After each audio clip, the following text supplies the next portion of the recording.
Bạnนายกរដ្ឋមន្ត្រីសយសំអល់អញ្ជើញចុះពិនិត្យការដ្ឋាននិងវឌ្ឍនភាពនៃការសាងសង់ផ្ទះនិងការចាក់ដីក្នុងបុរីលេខនវត្រាគម្រោងផ្លូវជាតិលេខ 6A និងគម្រោងជ្រេ100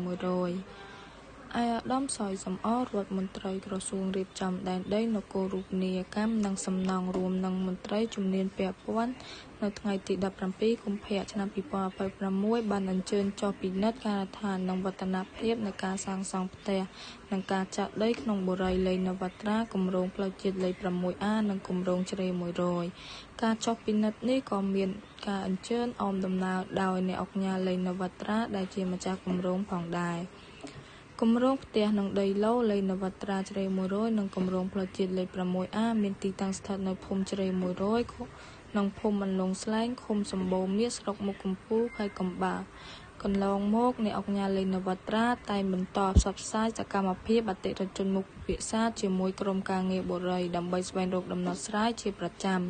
ទន្ទឹមគ្នានេះបុរីក៏បានបង្ហាញឆន្ទៈប្រកាន់ជំហរ